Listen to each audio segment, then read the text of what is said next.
Yo, welcome back everybody to a brand new video here on the second channel. It is time to look at the Japan Championships 2024 results here. Now we have the top 8 results here posted on Limitless, but if we also go to Pokébook, we can also see some of the lists from the top 32 and even the junior and senior winning list. So definitely something to look at here because obviously the Japan Championships does have a direct impact on potentially our NEIC format, and I'm definitely excited because NEIC is this Friday. It's going to be a humongous tournament, and we definitely need to look at what decks could do good. And the results from the Japan Championships here are definitely very interesting, as we can see some of the decks here that did well. Look at the top 8. Half of it is Lugia, so definitely some crazy results for sure. Definitely an unexpected deck here in the top 8 also. A few decks actually did good in this tournament that I didn't expect to do as well. We'll talk about that a bit later. But if y'all are new to the second channel, make sure to subscribe down below. We're on the road to 15,000 subs. I'll leave a link to Limitless and Pokébook in the description if you want to go check out the sites for yourself. So the winning deck from the championship was, of course, none other than Lugia. Lugia did win the entire tournament. Lugia, in my opinion, is the best deck right now in the format. I think that it is extremely powerful and is, going to be good at NEIC. I think it's going to be the most played deck by far, or potentially one of the most played decks at NEIC. And Lugia definitely seems really good. I'm not surprised to see it win the Japan Championships. Thing to note about this build, it does play 4 Minccino. It does play that 70 HP Minccino as the optimal one, mainly to counter Dragapult. You do have the 4 Mist Energy, is playing 2 copies of Jamming Tower. Jamming Tower is also really good against Gardevoir, which is, a good matchup for Lugia usually, but when you have the Jamming Tower, it makes the Guardy matchup a lot better. Obviously, you do have the Iron Hands EX in the deck, which is also really good. Opting to not play the Wellspring Ogerpon in this build is also interesting. I think a lot of players are kind of, looking at their Lugia list right now is like, do I want to play this Ogerpon in the deck, or is it worth it? I don't think it's worth it to play it. Like, if I'm playing against Lugia, I'm probably not benching Manaphy. I'm not respecting it. The build that won the championship did not play it. It does play 1 copy of Fluttermane, however, which is interesting. Fluttermane can be really annoying to play against, good against Lost Box decks to slow down their Comfy, which is obviously really good. I actually think Lugia can be Lost Box now when it sets up, especially with the Iron Hands and the Legacy Energy being really annoying. And, yeah, not surprised to see the Lugia deck win. But, of course, in second place, there was everyone's favorite deck, Raging Bull. Raging Bull did get second place. It made its way all the way to the finals. The deck is really powerful. Raging Bull Ogerpon is a very fast and aggressive deck. It's probably the best turbo deck in the format. Things to take away with this build, playing 2 Pokestop in the deck to help with the turbo-ness of the deck. Also playing a couple Pokemon catchers in the deck.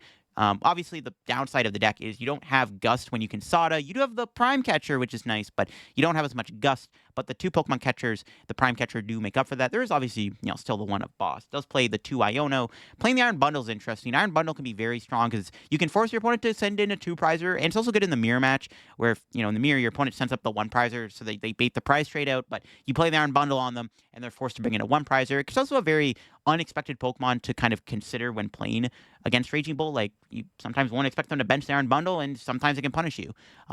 Interesting, too, about this build, not playing the Ogerpon in the deck, the fighting Cornerstone Ogerpon. I don't think the Cornerstone Ogerpon is that good in Raging Bolt.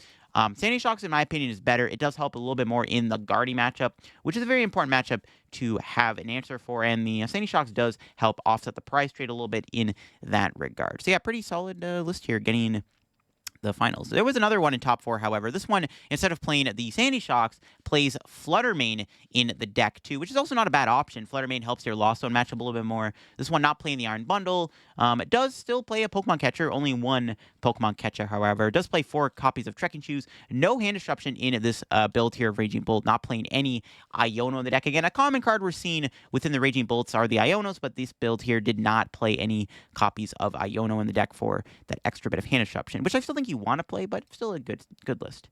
Then we got another Lugia here, of course, in the top 4. This one is, close to the other one. Does have a few interesting inclusions. So, 2-2 Cinccino plays a Radiant Charizard, which does do really good with Legacy Energy, too. Also playing the Luminous Energy for the Radiant Charizard. And Charizard's also really good into, like, Raging Bolt, obviously. Just any big basic deck Charizard can come up. Does play the Jamming Tower and the Mezagoza, playing the 1 Carmine. Now, the one big thing you'll notice about this list is there is a Snorlax in the deck. Yes, a block Snorlax. Why would there be a block Snorlax in this deck? What's the point of playing it? Well, the thing with Japan is, at least day 1, they have a best-of-1 format.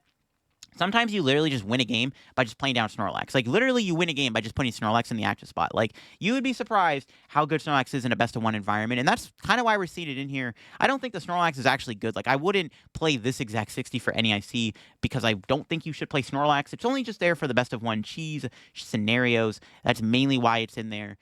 You can still squeak out dubs in best-of-3, obviously, but obviously when you're just playing like a one of like random Snorlax tech, people will expect it and like try to play around it more. But yeah, it's just kind of there for the best-of-1 scenario. But outside of that, it is a good idea to play the Charizard in the deck. I think Radiant Charizard is something that is very strong within Lugia. You do have the Ursaluna, which is kind of the same thing, but Charizard is a one-prizer, which can be relevant in a lot of scenarios. And it does work with Legacy Energy, too, which is really good. So, and you can also build up Charizard even quicker in the matches because you can put Legacy Energy on it alongside Extra Energy instead of having to just put the one Luminous Energy on, which is what you usually would have to do before Legacy Energy came out for Charizard. I got another Lugia to look at, another one here. This one, similar to the other build, does play the 4 Minccino, 3 Cinccino line, does have the Ursaluna, the Iron Hands, no Ogerpon. So far, none of the Lugia decks in the top 8 here have played that Wellspring Ogerpon.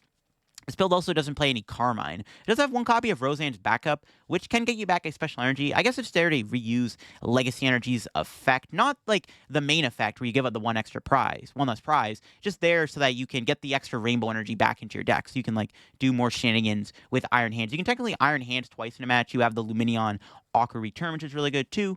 So yeah, pretty solid Lugia 60. Also opting to play Mesagoza outside of no Jamming Tower. So no Jamming Tower in this build, just the 2 copies of the Mesagoza. And then, we got another Lugia deck here in top 8. And this one, once again, not playing the Ogerpon. Does have the Cinchinos, only playing 3 Minchinos this time. But this build also does not play Carmine, but does play the Jamming Tower Mesagoza split. So opting to play more Mesagoza, just, caring more about getting up your Archeops, but does have that one of Jamming Tower. I think Jamming Tower is really good in Lugia right now. Like, if I'm playing Lugia this weekend, I'm probably going to be playing at least one copy of Jamming Tower because it does help in that guarding matchup. This build does play 3 Research, 3 Iono. The 3 Iono is also really strong. The heavy hand disruption can be pretty annoying. 3 Boss, the Jock, the Serena. There you go. Just another good Lugia list here in the top 8. Another big surprise was the Roaring Moon Turbo deck getting top 8 here. Now, I think Roaring Moon's honestly not a bad spot with the popularity of stuff like Gardevoir. It's not in a bad spot right now at all. Now, this build is just all turbo. It's kind of like the old school Roaring Moon Paradox meta deck. It's not like the Dunsparce build. It's not like Ancient Box. It's just Roaring Moon EX being the main attacker. In fact, it only plays the one copy of the single prize Roaring Moon. Does have the Fluttermane in the deck too as a one prizer. It does play the 1/1 Darkrai. The Darkrai is really cool. Darkrai V-Star does allow you to reuse Prime Catcher. I'm pretty sure, actually, this is like the second time we've seen a Roaring Moon with Darkrai get like top 8 in one of these like big Japan tournaments, which is kind of cool to see. But it's interesting this one got top 8. I mean, it's kind of an under-the-radar deck. I would say, like, going into a tournament, you wouldn't expect to, be playing against a turbo Roaring Moon deck, especially when they're not playing the Dunsparce engine. They're playing the Squawkabilly and the Mew and stuff, like the old-school engine that the deck played. But it's not in a bad spot. The other thing, too, this deck does play Water Energy and Energy Switch, so it is trying to use Radiant Greninja, which I'm sure can help against Gardevoir. Like, against Gardevoir, you do have the one prize Roaring Moon option. You have the Fluttermane, which technically can attack too. And then, of course, if you can pull it off, you do have the ability to go Prime Catcher Cologne with the Water Energy with your Radiant Greninja. And maybe that helps into the Lugia matchup. Because I think the Lugia matchup, it's got to be tough, right? You don't play Temple of Sinnoh. You can't Frenzy Gouging when there's Mist Energy on. So I guess having Greninja can be good. Try to take out the Minchinos quickly, and then it becomes a little bit more manageable. Maybe that's kind of the route. But there's at least one Guardian top 8. Gardevoir is very good right now. I think it's still going to be popular at NEIC regardless. It's dominating the online tournaments right now. It's doing really good in the online tourney scene. So it is surprising only to see one in top 8, but maybe it got farmed a little bit along the way. I mean, I'm sure the Roaring Moon deck wasn't great, and then obviously the Lugia decks were kind of insane too. This Guardy build does play a Klefki and a Fluttermane, so kind of a little annoying for those basic decks like Lost Box. Has a Tatsugiri in the deck, which is cool. Helps a little bit against consistency. Maybe it also improves the odds of getting that turn 1 Arven going second to pull off the TM Evolution to set up your Curlias a little bit quicker, and the optimal ace spec in the deck being the Unfair Stamp. Does also play double Monkey Dory. Does play the Cresselia too. The Monkey Dory crest does help a lot with your Dragapult matchup for Gardevoir. And that was the top 8 for the Japan Championships. Big takeaways. Lugia was dominating, took up half of the top 8. Of course, there was a couple of Raging Bolt that did really good. A Turbo Roaring Moon deck doing good is also really interesting. And then at least one Gardevoir in top 8. So some very interesting takeaways. It does kind of confirm my suspicion is that Lugia is the best deck right now. And I'm not surprised to see it completely dominate the top 8 here. But of course, we can move over to Pokebook, and we can see some of the decks in the top 16 and 32 here outside of the top 8. So we can scroll down here a little bit, and we got the top 16. So there was at least one Dialga V-Star deck in the top 8. I can zoom in a little bit more here. There was at least one Dialga V-Star in the top 16, like I said. I think I said top 8. I meant top 16. Yeah, Dialga V-Star, I don't think is like a terrible deck right now. Maybe your Guardian matchup is going to be a little tough. This build that got top 16 does play a Jamming Tower, so it's trying to tech a little bit more for the matchup. Also plays a Flutter Mane in the deck as another one prizer. No Zamazenta is playing the 70 HP Beldums. Dialga doesn't seem like a terrible deck right now in the format. I would imagine its Dragapult matchup isn't terrible. You can play the 70 HP Beldum, Metal Blast, hits good numbers into like Dragapult. Like, I'm not surprised to see a Dialga in top 16. Looks like there was another Dialga in the top 16. A little bit more of a traditional build. Does play the Zamazenta in the deck over the Flutter Mane, kind of playing the same, stuff we've been seeing before. Has a counter catcher, I guess. And once again, playing the 70 HP Beldums within the deck here to help a little bit against Dragapult. One of the Dragapults that did the best in this tournament did get top 16. I'm not sure if there was any other Dragapults in the top 16. We don't have all of the deck lists available quite yet. I'm sure they will be added eventually. But at the time of recording this, they're not all added. But one of the highest performing Dragapults this weekend was a Lost Zone Dragapult deck. Now, I've said this before. I'm not super sold on this deck quite yet. But it is interesting to still see it get top 16. An interesting inclusion actually was the Hassle, which is an interesting card. Basically, when something gets knocked out, you can look at the top 8 cards of your deck, and then you can put 3 of them in your hand, which is an interesting concept for sure. Lost Bolt doesn't seem bad. It does seem like it could be a stronger version of the Sablezard deck itself, because you do have access to Dragapult in the deck, which does give you a lot more extra spread. Dragapult obviously synergizing really, really nicely with Sableye. And then, of course, you have the Dracloaks, which does help a lot of your consistency. Being able to have a built-in draw engine alongside the Comfey is really nice, too. It kind of makes up for, honestly, not playing Radiant Greninja, where you do get that little bit of extra draw. So we'll have to see how good Lost Bolt can do at NEIC. I'm not sold in the deck yet. I don't think it's the best way to play Dragapult overall. Like, I think its mirror match against Dragapult should probably be unfavored for this deck, right? But seeing it do this well and get a top 16 of the Japan Championships is definitely interesting for sure. In the top 32, we do have a couple lists here to look at. There was at least one Miraidon that made top 32 at the Japan Championships. Pretty simple Miraidon list we've been seeing. Does play the 16 Lightning, the 2 copies of Double Turbo. Does have the Tatsugiri in the deck, playing the double Iron Hand. So it's trying to obviously lean into hands. One thing to note, it also plays the Vitality Band in the deck. So I think the idea behind Vitality Band is with Zapdos, Vitality Band, you can 1-hit KO Raging Bull with Miraidon. In my opinion, that's Miraidon's main weakness right now, is having a bit of an awkward matchup against Raging Bull, because you can't 1-hit KO the Raging Bull super easily. You do have the Raichu, and that's about it. Like, you can only do 230 with Miraidon usually when you just have the single copy of Zapdos. But when you have the Vitality Band, you can Vitality Band plus Zapdos to OHKO Raging Bull. Because it's awkward. Like, you can play double Zapdos, but you clog your bench up a little bit. You do want to usually have Squawk in play, Mew, Tatsugiri, Miraidons, stuff like that. Like, you just don't have the bench space for 2 Zapdos a lot of the time. I guess you could play Regieleki VMAX, but then you have a 3-prize liability, which isn't fantastic.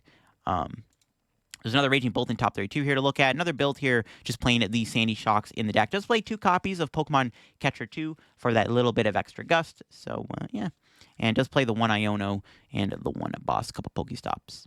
There was a Goldengo in top 32. An interesting Goldengo build here, actually playing Monkey Dory in the deck. That's something we don't usually see a deck like Goldengo play, but I guess the idea is Monkey Dory can, allow you to do extra damage. Goldengo does do decent damage, obviously, but sometimes you do fall short, or maybe you need that 1 extra energy, and the Monkey Dory does obviously help, too, against Dragapult. I guess it's kind of like the counter for Dragapult is to play the Monkey Dory in this Dark Energy.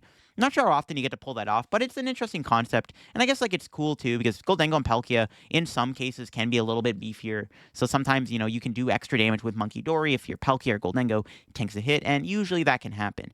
Another interesting to note is there's a little bit of extra bulk, I guess, to make up with the Monkey Dory. You do have that full Metal Stadium that makes your Goldengo take 30 less damage, and then you have the Rigid Band on top of that to give your Goldengo more bulk to synergize nicer with the Monkey Dory. An Ancient Box deck, it did get top 32. I don't think Ancient Box is a bad deck right now. Like I said, good Guardian matchup is really nice. Obviously, it wasn't the best performing Roaring Moon deck. It looks like there was at least a Turbo Roaring Moon that did make it to the top 8, which was very surprising to see. But yeah, the Ancient Box deck doing good. Definitely cool to see. Does have a good Guardian matchup. Arguably one of the best matchups is Gardevoir for this deck. Like, it might even have the best Gardevoir matchup out of any deck in the format right now. This Ancient Box build is interesting, though. It does have a Secret Box as the ace spec instead of Ancient or Awakening Drum or even Prime Catcher, which we've been seeing a little bit more common within the Ancient Box deck. So that's a little interesting to see in this Ancient Box deck. There was a Chien-Pao that made it to top 32. Just playing a Palkia in the deck. Palkia could be interesting. Maybe that's how you try to beat Raging Bolt as you play Palkia. Palkia can be really good against Raging Bolt because it helps you take prizes earlier on in the game. That could be interesting. I know it kind of gets memed on to play, Palkia or like any other attacker other than Chien-Pao and Iron Hands within the Chien-Pao deck, but Palkia legit could be okay because it might improve your Raging Bolt matchup, which I actually think might be Chien-Pao's hardest matchup overall, right? Like, it's gotta be. Interesting, too, this one's playing Unfair Stam. No Pokestop, playing Temple of Sinnoh and Jamming Tower as the stadiums. Also playing that one of Enhanced Hammer. No Iron Hands is definitely an interesting decision. I think you'd still want to play Hands, but I actually don't hate the idea of a 1-1 Palkia. Now, in the Seniors Division here, the deck that won in the Seniors Division was actually, it looks like, the Raging Bolt deck. So look at that. Raging Bolt did win in the Seniors Division. This one does have Penny in it. 2 pennies, actually. Place that Sandy Shocks, too. The runner-up deck was actually a Charizard deck. So Charizard may be a little bit weaker this format, but it did get second place, it looks like, in the Seniors Division at the Japan Championships. This Charizard build obviously playing Pidgeot, the ace spec of choice being the Prime Catcher. Interesting to see that over the Maximum Belt, which I think is a little bit more common right now in Charizard. Plays a double Turo. Does play Jamming Tower as a stadium, which is also interesting. That would help a little bit against Gardy. I think Charizard is okay in a Gardevoir right now, so that would make sense to have all those in the deck. Yeah, cool.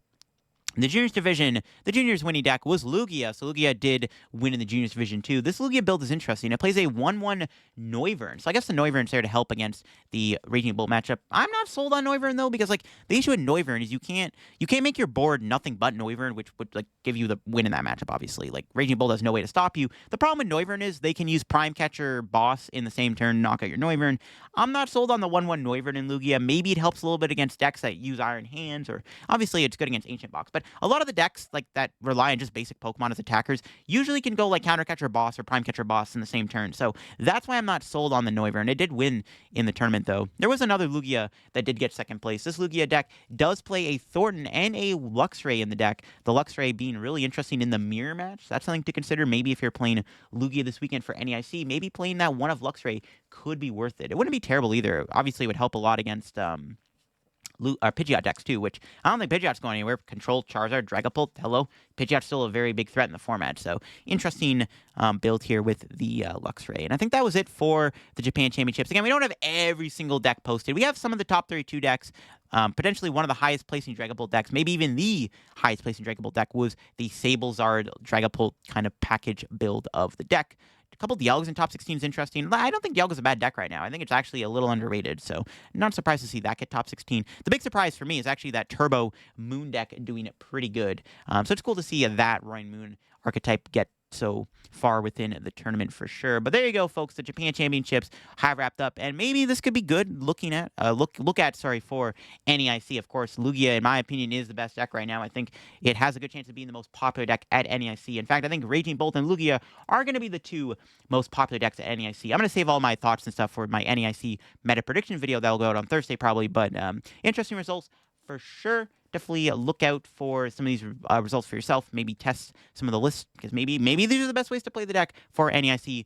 Who knows? But I'll leave a link down below to Limitless and Pokebook, the sites I used, in the description below. Let me know what you think of these results down below. Do you think Lugia is the best deck right now? Do you think Raging Bolt's best deck? Do you think Gardevoir is best deck? What do you think about only one Gardevoir making top 8? Do you think the deck's underrated, or do you think it's overrated? Let me know what you think down below. That'll be for me. If you're new to the second channel, make sure to subscribe down below. Help me on the road to reaching 15K subs. Leave a like if you enjoyed the video, and I'll catch you on another video here later. Bye-bye.